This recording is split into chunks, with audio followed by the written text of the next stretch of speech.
말씀드렸던 것처럼 사순절이라고 하는 것은 예수님께서 이 땅에 계시면서 사람들을 위하여 어떠한 고난을 달게 받으셨는지에 대해서 특별히 묵상하는 기간이 사순절의 기간입니다.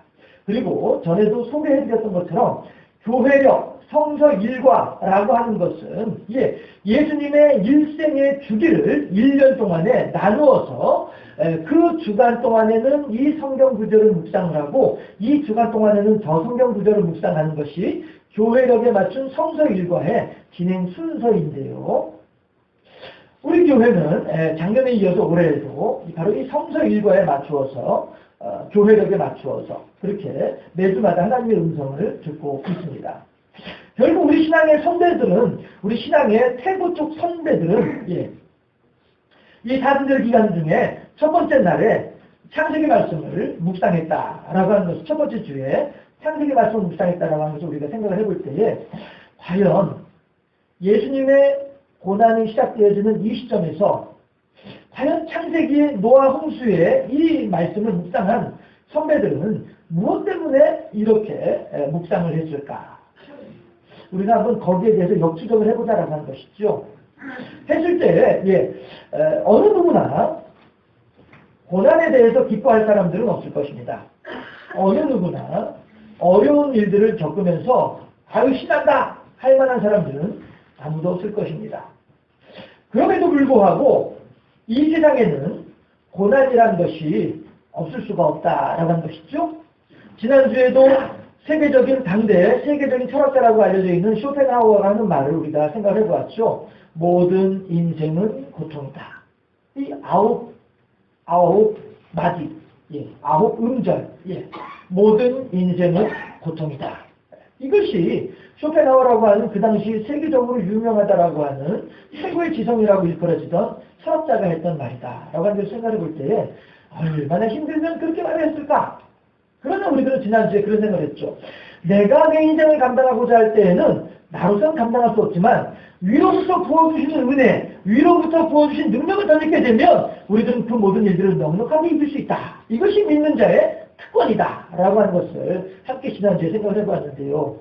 오늘은 그렇다고 한다면 그 고난 앞에서 어떠한 마음가짐으로 우리가 대응해야 마땅할 것인가 하는 것입니다. 마침 요즘 우리가 새벽마다 계시록을, 요한계시록을 보고 있습니다. 요한계시록을 읽을 때에는 한 가지 우리가 염두에 두어야만 할 내용이 있는데 뭐냐 하면 이것은 기독교인들에 대한 로마 황제의 10대 박해, 약 60년부터, AD 60년부터 310년 정도까지 한 250여 년에 걸쳐가지고 엄청난 박해, 기독교인들에 대한 대대적인 사형이 분반되는 박해가 10번 있었더란 말이죠. 중간에 소소한 것들은 세지 않는다 할지라도. 그 10번이나 되는 250년간에 걸쳐서 이루어지는 엄청난 박해의 초입에 지금 초대교인들은 있는 거예요. 그리고 하나님께서는 바로 그 교회를 향하여서 여러분들이 어떠한 고난을 당할 것인지, 여러분들이 국가 권력을 통하여서 어떤 어려움을 당할 것인지에 대해서 미리 마음을 다잡아 놓으라고. 고난을 피할 길을 열어주는 것이 아니라 고난 앞에 당당해지라고. 그렇게 해주시는 말씀이 요한계시록의 말씀이다. 라고 하면서 우리가 생각을 해볼 필요가 있다 하는 것입니다. 했을 때에 계시록 8장을 보면은요. 하나님의 어린 양이 하나님의 오른손에 있던 인봉한 두루마리, 앞뒤에 빽빽하게 글씨가 쓰여져 있는 두루마리. 그러나 7개의 인봉이 되어져 있는 두루마리. 이 두루마리의 어린 양인 예수님이 하나하나 인봉을 뗄 때마다 이 땅에 심판이 이루어지게 되는 거예요. 땅이, 바다가, 강이, 하늘이, 사람의 마음이, 그리고 사람의 생명이, 전갈이. 그리고 이제 7번째 인이 떼어졌을 때에는 그동안에는 인이 떼어지자마자 곧바로 즉시로 이렇게 현상들이 발생했습니다마는 7번째 인이 떼어졌을 때에는 단시간 동안 조용하더라는 거예요. 계시록에서 인이 떼어지는 패턴을 볼 때에 7번째 인이 떼어질 때에는 아주 독특한 그런 모습을 보이고 있다 하는 것이죠. 왜? 단시간 동안 조용했을까? 이어서 나오는 성경 구절들을 살펴보면요, 천사가 제단에 있는 금향로를 가지고 그 향로를 들고서 성도의 기도와 합하여서 하나님의 보좌 앞에 있는 금제단에 지성소에 있는 시은자에다가 그 향로에 있는 향을 붓는 거예요. 그렇게 되었을 때에 하나님의 천사가 제단에 있는 불을 그 향로에 담아다가 땅에다가 쏟아붓는 거예요. 이 일이 8장 1절부터 5절까지 이루어진 일이거든요. 자, 이런 걸 통해서 볼 때에 그 단시간 동안에 이루어진 일이 무엇인가를 우리들은 짐작을 할 수가 있습니다. 단시간 동안에 어떤 일이 이루어지는 거예요? 성도들이 기도를 하는 거예요. 성도들이 기도를 하는데 어떤 기도를 할까요? 지금 박해의 현장 앞에 있는 성도들이 좁은 이 통로를 지나가면 저 앞에 철장문이 보입니다. 그리고 철장문이 열리고 그 철장문 바깥으로 나가게 되면 드넓은 원형 경기장이 펼쳐집니다. 원형 경기장 안에는 몇 날 며칠을 굶어서 배가 고프고 고파서 무엇이든 먹어쳐야겠다라고 하는 욕구에 가득 차 있는 사자들이 우글거리고 있는 그 원형 경기장입니다.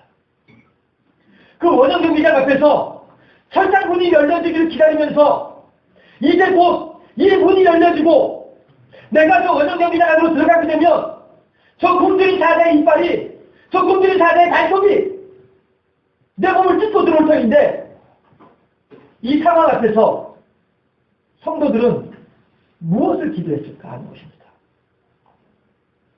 7번째 인이 떼어지고 단시간 동안 온 세상이 고요한 가운데 하나님의 천사는 향연과 더불어 성도의 기도를 향로에 담아서 하나님의 지성소 시은자 보좌 위에 붓고를 부으려고 하는 중인데 과연 그 시간에 하나님의 성도들은 하나님의 선택받은 14만 4천 명들과 더불어서 온갖 백성과 방언과 모든 민족들 가운데 나온 수를 헤아릴 수 없을 만큼 허다한 사람들이 하나님을 향해서 어떠한 기도를 올렸을까 하는 것입니다. 하나님이시여, 이제 내가 저 원형 경기장 안으로 들어갈 터인데 다윗의 사자굴에서 다니엘의 사자굴에서도 다니엘을 지켜주셨던 하나님이시여, 내가 저 원형 경기장 안으로 들어갔을 때에 사자들의 발톱을 똑 부스러져 하시고 사자들의 이빨에 충치가 생겨서 아무도 씹지 못하도록 만들어 주시옵소서. 과연 초대교회 성도들이 그렇게 기도했을까요? 하나님이시여, 내가 이번 달에 하나님께 11조를 바쳤사오니 나가도 복을 받고 들어가도 복을 받게 하시고 만나는 모든 사람들마다 내가 복 받게 하시옵시고. 우리들의 기도는 그러하지 않나요? 과연 철장문 앞에서 성도들은 무엇을 기도했을까요? 과연 계시록 8장에서 성도들은 단시간 동안 하나님을 향해서 무엇을 기도했을까요? 이후에 8장 5절에서는 천사가 제단에 있는 불을 지성소에 쏟아부었던 그 향로에다가 불로 그 향로를 챙겨서 제단에 있는 불을 담아서 이번에는 그 제단에 있는 불을 세상에다 쏟아붓고 맙니다. 그렇다면 단시간 동안 성도의 기도가 응답받지 못한 것일까요? 단시간 동안 성도의 기도는 예수님께서 겟세마네 동산에서 기도하셨던 것처럼 아버지여, 할만하시거든 이 잔을 내게서 지나가게 하옵소서. 그러나 아버지여, 뭐죠? 나의 뜻대로 마옵시고 아버지의 원대로 되어지기를 원하나이다. 이것이 바로 원형 경기장 앞에 있는 성도들의 기도였고, 한 시간 동안 온 세상이 조용한 가운데 성도들의 하나님을 향한 기도였던 것입니다. 아니, 목사님 대체 노아에 대한 이야기를 하면서 뭐 그런 이상한 얘기를 하십니까? 노아 시대 또한 마찬가지로 하나님께서 이 세상에 사람 지으신 것을 후회하실 만큼 죄악이 관영한 시대가 노아의 시대였던 것이죠. 그리고 하나님께서는 그 노아로 하여금 내가 이 세상을 멸망시킬 터이니 너는 내가 진노의 잔을 이 세상에 쏟아부을 때에 너희들의 생명을 구원할 만한 방주를 짓도록 하라. 이것이 하나님의 말씀이었죠.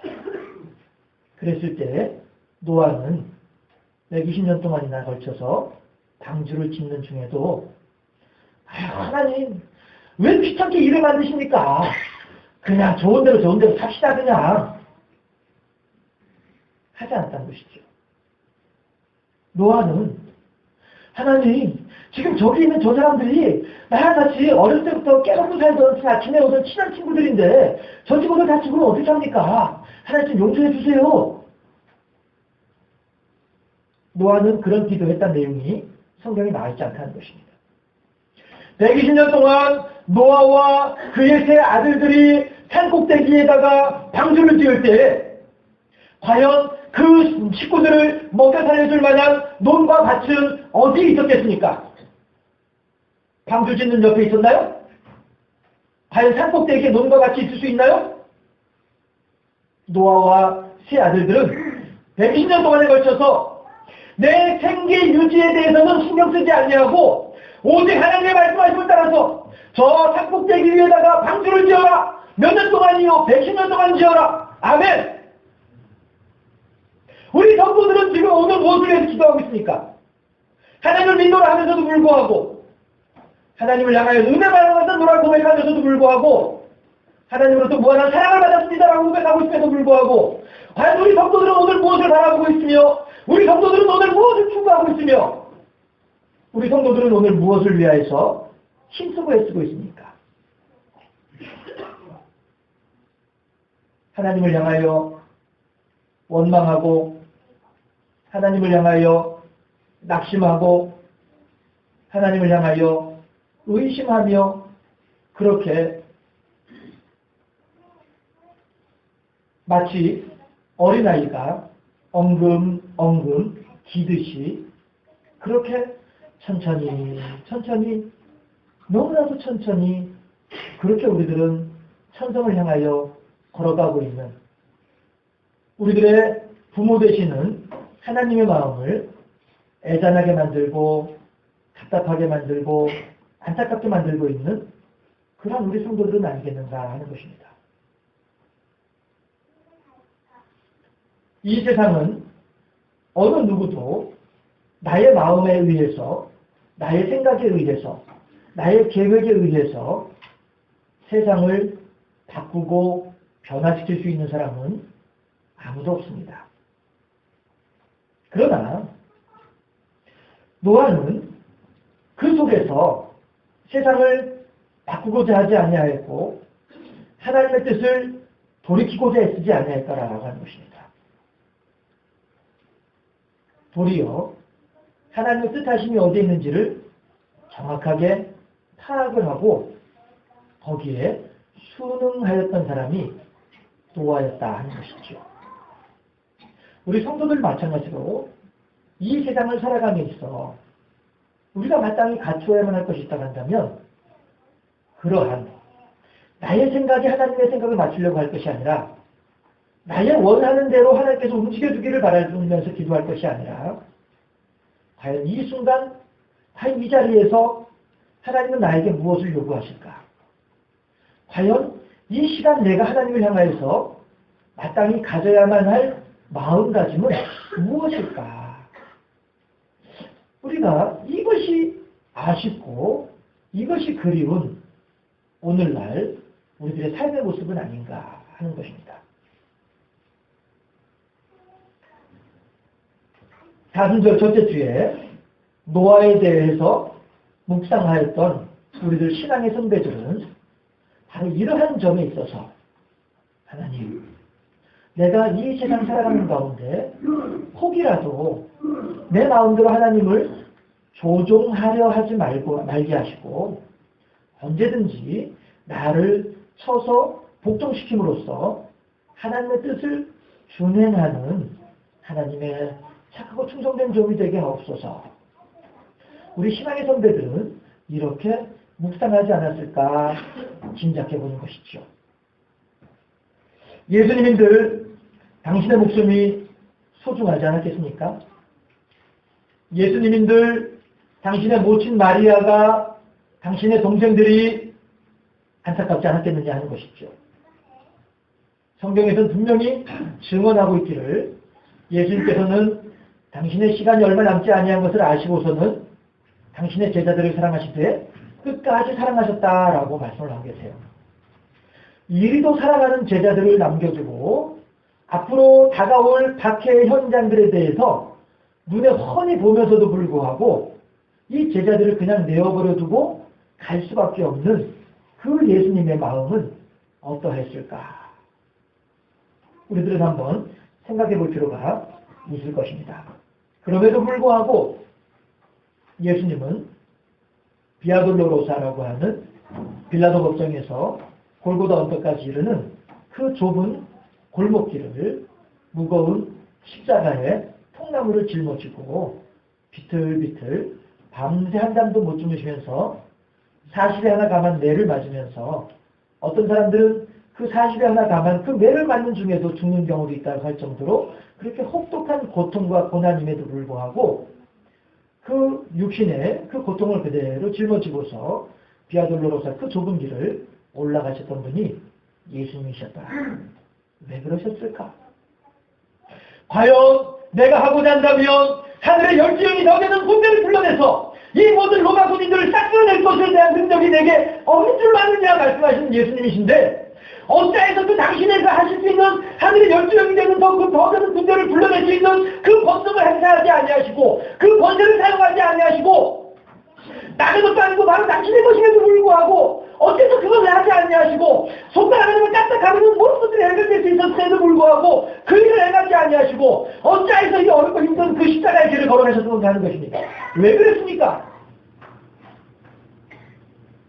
이 시간 나의 원대로 되어지는 것보다는 하나님의 뜻대로 되어지는 것이 이 온 인류를 위하여 더 좋은 길인 것을, 더 정확한 해답인 것을 예수님께서는 알고 계셨기 때문이다 하는 것입니다.